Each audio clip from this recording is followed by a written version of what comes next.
पुस्तक का नाम है मैं मृत्यु सिखाता हूँ, सब 200 के हैं। थोड़ा इन लाइनों को ध्यान से सुनने और समझने की कोशिश कीजिएगा। थोड़ी लाइन लंबी है पर बहुत गहरी बातें इनमें छुपी हुई हैं, तो देखिएगा। जो व्यक्ति अपने शरीर के साथ एक ही होकर जी रहा है, यह जो समझ रहा है कि मैं शरीर हूँ, इस उसके और शरीर के बीच में कोई दूरी नहीं रह जाती। एक मुसलमान फ़कीर हुआ। एक दिन सुबह एक आदमी आकर उससे यही बात पूछी जो तुम मुझसे पूछ रहे हो। उस आदमी ने फरीद से आकर कहा कि मैंने सुना है कि जीसस को जब सूली लगी तब वे रोए नहीं, चिल्लाए नहीं, दुखी नहीं हुए। और मैंने यह भी सुना कि जब मंसूर के हाथ पैर काटे गए तो मंसूर हंस रहा था। यह कैसे हो सकता है? यह असंभव है। फरीद कुछ भी नहीं बोला, हंसा और पास में पड़े हुए एक नारियल को जो भक्त उस पर चढ़ा जाते थे उसने उस आदमी को दिया और कहा कि तू जरा नारियल को ले जा।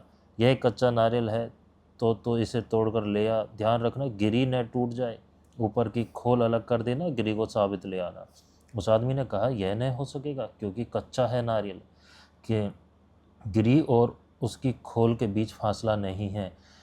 मैं उसकी खोल तो तोड़ दूंगा, भीतर की गिरी टूट जाएगी। फरीद ने कहा कि फिर इसको छोड़ दे, यह दूसरा नारियल है, इसको ले जा। यह सूखा नारियल है, इसकी गिरी और खोल में फासला है। क्या तू वादा करता है कि खोल को तोड़ लाएगा, गिरी को साबित बचा लेगा? उस आदमी ने कहा कि यह कौन सी कठिन बात है, मैं खोल तोड़ लेता हूँ, गिरी साबित बच जाएगी। फरीद ने पूछा लेकिन बात क्या है, इसकी गिरी क्यों साबित मतलब कि इसकी गिरी क्यों बच जाएगी साबित? उसने कहा नारियल सूखा हुआ है, गिरी और खोल के बीच फासला है। फरीद ने कहा अब तोड़ने की फिक्र नहीं, इस नारियल को भी यहीं रख दे। तुझे अपना जवाब मिल गया कि नहीं मिल गया? उस आदमी ने कहा कि मैं कुछ पूछ रहा था, आप कहाँ नारियल की बातों में मुझे उलझा दिए।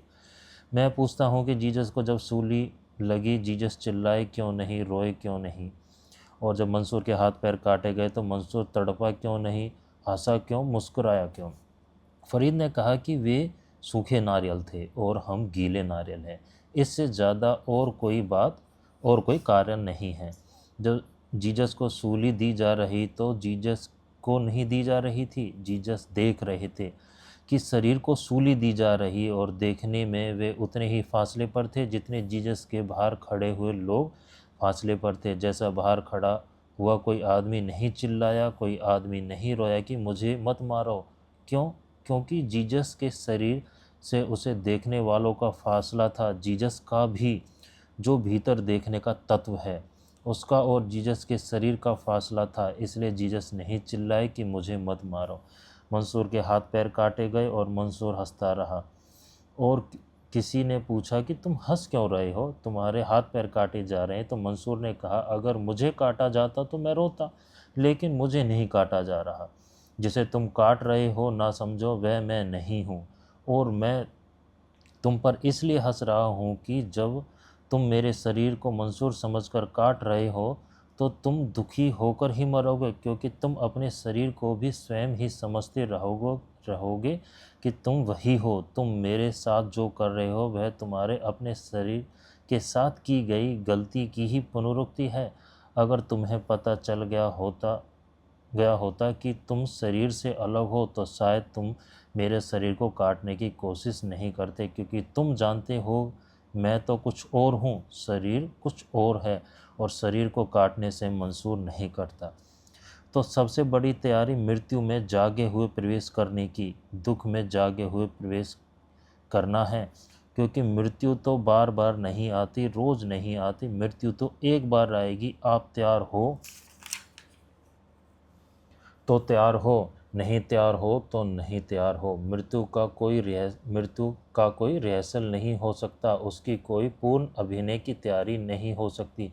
लेकिन दुख रोज आते हैं, पीड़ा रोज आती है। पीड़ा और दुख में हम तैयारी कर सकते हैं।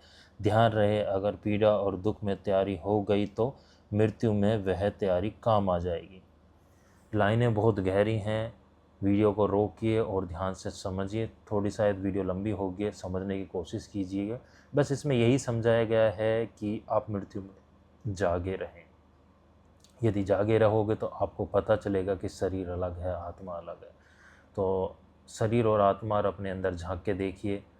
शायद इतना आसान नहीं है ये सारी चीज़ें, समझने की कोशिश कीजिए, मेडिटेशन कीजिए, जब ये चीज़ों को आप समझ पाओगे।